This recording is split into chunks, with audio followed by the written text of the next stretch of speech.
Ibn Arabi once wrote, "There are verses that protect not just the body, but the soul. And among them, none shines brighter than Ayat al-Kursi."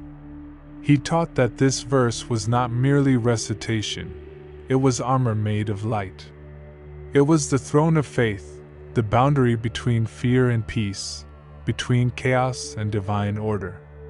One evening, a man came to Ibn Arabi, exhausted, trembling from endless misfortune. His crops had failed, his family was sick, and his nights were filled with shadows that whispered despair. He said, "Master, I've prayed and prayed, yet my heart feels heavy." Ibn Arabi looked at him and replied softly, "You have been speaking to Allah with your tongue, but not with your heart. When the heart prays, the world must listen." He handed him a small parchment and said, "Recite Ayat al-Kursi 313 times, not as words, but as surrender. Do not rush. With every recitation, imagine your fears melting into light. See the verse rising above you, a shield woven from Allah's mercy." The man obeyed. For 3 nights, he stayed awake under the desert sky, whispering the verse until dawn. At first, nothing changed. But on the 4th night, he said it with his whole being, with tears, with trembling, with trust. And that night, something happened. The air grew still, and he felt as though the entire world bowed with him. He described later that he saw no vision, heard no sound, only an overwhelming peace, vast and quiet, filling every space where fear had lived. When he returned to Ibn Arabi, his face was glowing. "Everything feels lighter," he said. Ibn Arabi smiled. "It is not your problems that changed," he said. "It is your distance from Allah that closed." He explained that 313 is not a number of power, it is a number of devotion. Each recitation, he said, is a knock upon the unseen door. And when the heart knocks with sincerity, Allah Himself opens. From then on, Ibn Arabi taught that Ayat al-Kursi is not a verse to be feared, it is a verse to become. When you recite it, he said, you are declaring that no force, no pain, no magic, no envy has power except what Allah permits. You are returning every illusion of control back to the throne. He ended with these words. When the believer repeats Ayat al-Kursi 313 times, it is not the sound that protects him, it is the surrender. And when he finishes, angels walk with him, and nothing in the unseen dares to touch him. For he now walks beneath the throne itself. Days passed, and the man who had once come to Ibn Arabi broken and afraid began to change in ways no one could explain. His family recovered, his home grew peaceful, and his nights became filled with quiet dreams instead of shadows. When people asked what he had done, he would simply smile and say, I listened with my heart. But Ibn Arabi knew it was not the words alone that had saved him. It was what those words had awakened inside him. He gathered his students and said, Ayat al-Kursi is not a spell. It is a remembrance. The one who recites it with fear will find protection. But the one who recites it with love will find Allah. He paused, then continued, Reciting it 313 times is not a test of endurance. It is a journey. Each repetition pulls a veil away from the heart until light itself becomes your companion. One of the students asked, Master, why 313 times? Ibn Arabi smiled. Because that was the number of believers who stood beside truth at Badr, he said. And every time a believer recites Ayat al-Kursi with sincerity, he joins their ranks, not in battle, but in faith. He explained that every recitation creates a circle of light, a spiritual barrier that no darkness can cross. You think it protects you from evil, he said, But it does more. It teaches the heart to see that nothing, not even harm, moves without Allah's will. That night, he led his disciples in reciting the verse together. The sound rose into the air like a river of devotion, their voices blending until it felt as though the very stars were echoing them. And when the last recitation ended, there was a silence so pure it felt alive. Ibn Arabi spoke quietly. Now you understand. It is not we who recite the verse, it is the verse that recites us. When the tongue falls silent, the soul continues. From that night onward, his students would tell others, when you feel fear, recite Ayat al-Kursi. When you feel lost, recite it. When no one can help you, recite it. And when you finish, listen, for peace will always answer. And Ibn Arabi would remind them gently, do not seek miracles. Become one. When you carry Ayat al-Kursi in your heart, you carry the throne itself. And nothing in this world or the next can stand against that light. In the years that followed, the teaching of that night spread far beyond the small circle of Ibn Arabi's disciples. Travelers carried it from city to city, whispering it in the marketplaces, repeating it in mosques, passing it to strangers who had lost all hope. Everywhere it went, hearts began to soften. People who had once lived in fear found courage. Homes filled with argument turned silent with peace. The sick slept without nightmares for the first time in years. It was said that wherever Ayat al-Kursi was recited with love, light lingered in the air long after the sound was gone. Ibn Arabi watched it all quietly. When asked why this single verse could change lives, he answered, because it is not a verse about fear or punishment, it is a verse about majesty. It reminds the heart who rules everything. He explained that each word of Ayat al-Kursi reveals a layer of divine sovereignty, the one who never sleeps, who needs nothing, who sustains all. When you truly know this, he said, the illusions of this world lose their power. One evening a wealthy merchant came to him in secret. His fortune was slipping away, his body weak, his mind full of dread. I have read the verse, he said, but I feel nothing. Ibn Arabi smiled gently. Because you read it with your lips, not with your need. He told the man to recite again, slowly, between sobs if he must, and to speak every word as if it were his last. When the heart breaks, the light enters, he said. The merchant obeyed. He spent the night alone, whispering the verse again and again until the words blurred into tears. Near dawn, something shifted. He described later that he felt surrounded, not by walls, but by vast calm. His fear dissolved as though it had never existed. He returned to Ibn Arabi the next day with eyes that looked 10 years younger. Everything feels new, he said. Even breathing feels like prayer. Ibn Arabi nodded. That is what happens, he said, when the verse stops being protection and becomes home. He began teaching that the true recitation of Ayat al-Kursi is not counted in numbers but in transformation. If you say it 300 times and remain the same, he said, then you have not yet begun. But if you say it once and your heart trembles, then you have completed it. In his final gatherings he told his followers, one day you will face nights so dark that no comfort will reach you, no friend, no wealth, no escape. That is when Ayat al-Kursi will return to you like an old companion. Say it not to be saved, but to remember that you were never alone. And when he himself grew weak with age, he would lie awake whispering the same verse that had guided so many. Those who sat near him said that at times the room would brighten faintly, as though invisible hands had lit 1,000 lamps. On the last night of his life, he opened his eyes, smiled, and said softly, He is the living, the ever-sustaining. Then he closed his eyes again, and the silence that followed was not death, but completion. For centuries after, believers recited Ayat al-Kursi not out of fear, but out of longing, remembering the man who had taught them that the verse was more than protection.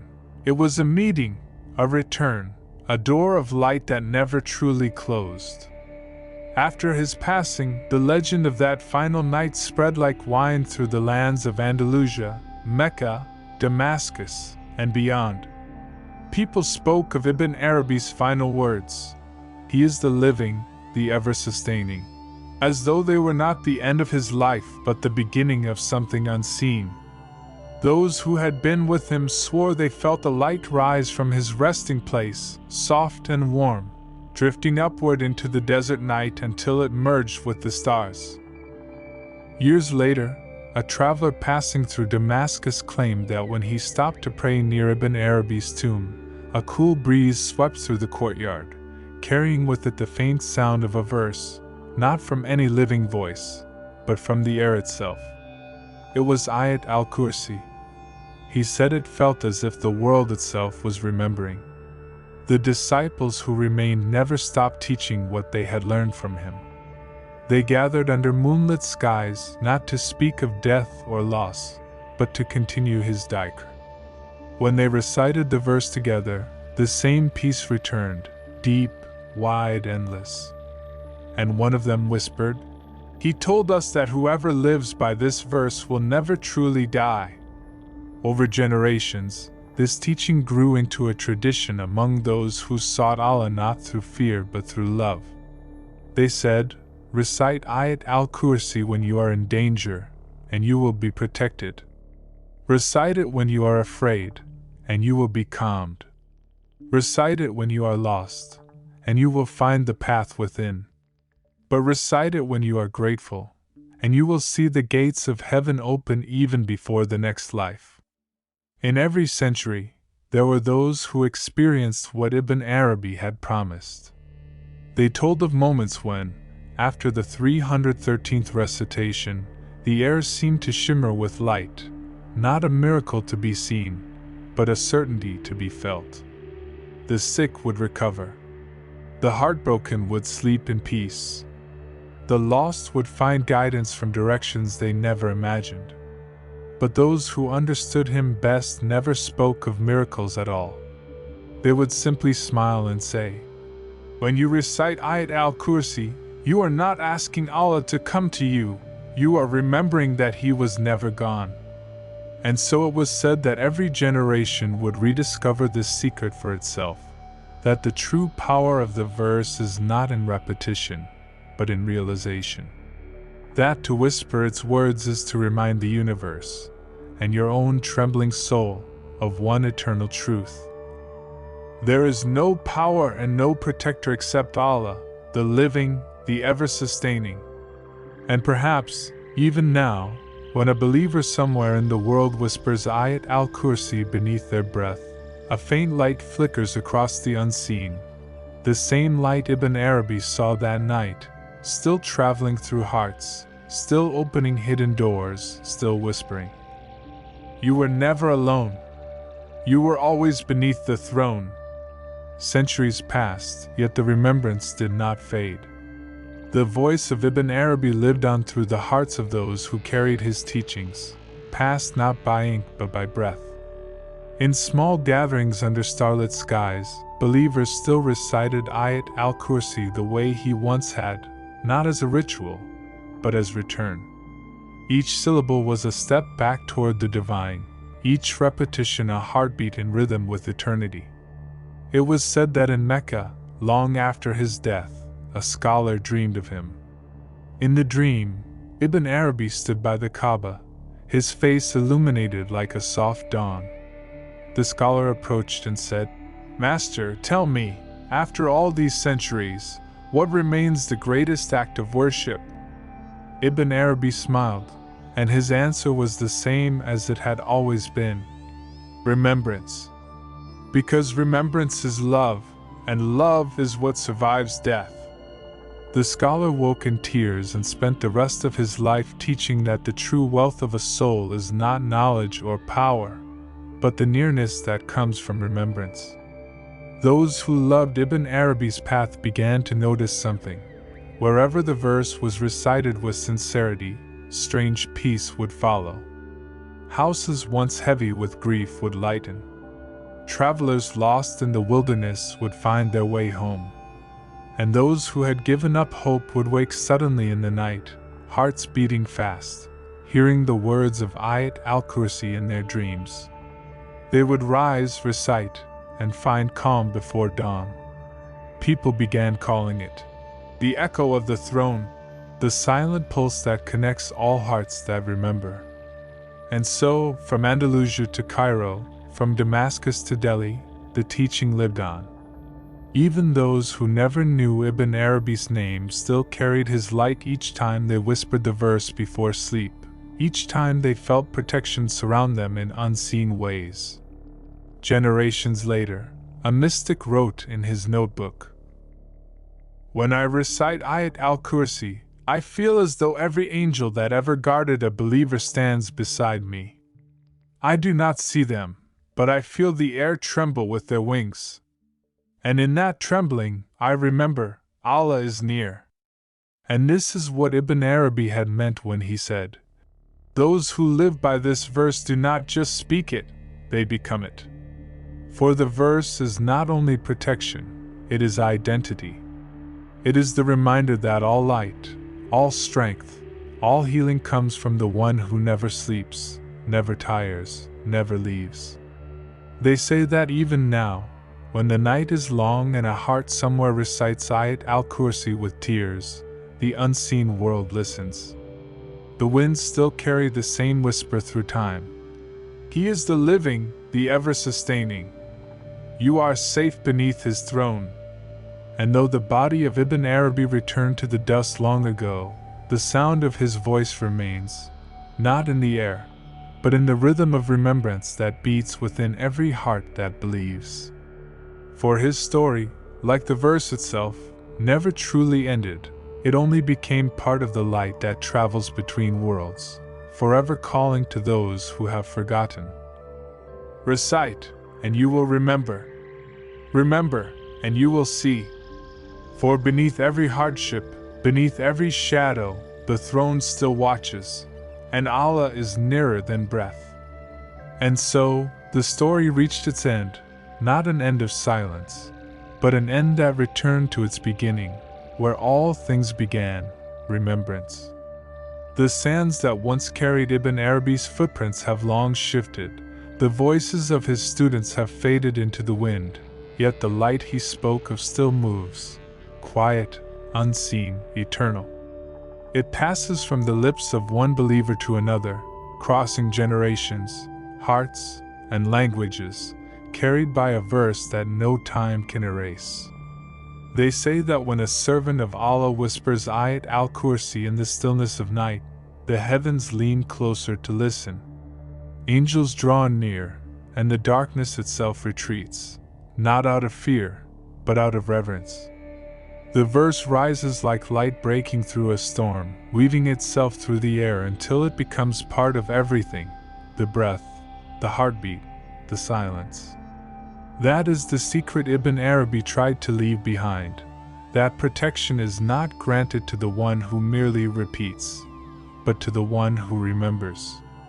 He said, "When you recite Ayat al-Kursi, you are not building walls of safety, you are returning to the center of divine presence, where fear cannot follow." In the unseen world, the verse never stops. Even as you sleep, even when your lips fall silent, it continues to echo through the fabric of existence. He is the living, the ever-sustaining. Neither slumber nor sleep overtakes him. To him belongs all that is in the heavens and the earth. And somewhere beyond the veil, Ibn Arabi still walks in the light of those words. His voice may be gone from this world, but his teaching remains alive in every soul that remembers Allah through love instead of fear. He once wrote before his passing, "If you wish to meet me, Recite the verse with a heart that trembles. For wherever the throne is remembered, I am near. So when you find yourself alone, broken, or surrounded by the unseen darkness of this world, do what the seekers of every century have done. Lift your heart, whisper the verse, and let it carry you home. Because the light of the throne still watches. The mercy still covers. And the same hand that guided Ibn Arabi still guides you now. For whoever remembers Ayat al-Kursi with love does not merely speak the words, they become part of them. And in that remembrance, there is no fear, no distance, no end, only light, everlasting beneath the throne of Allah.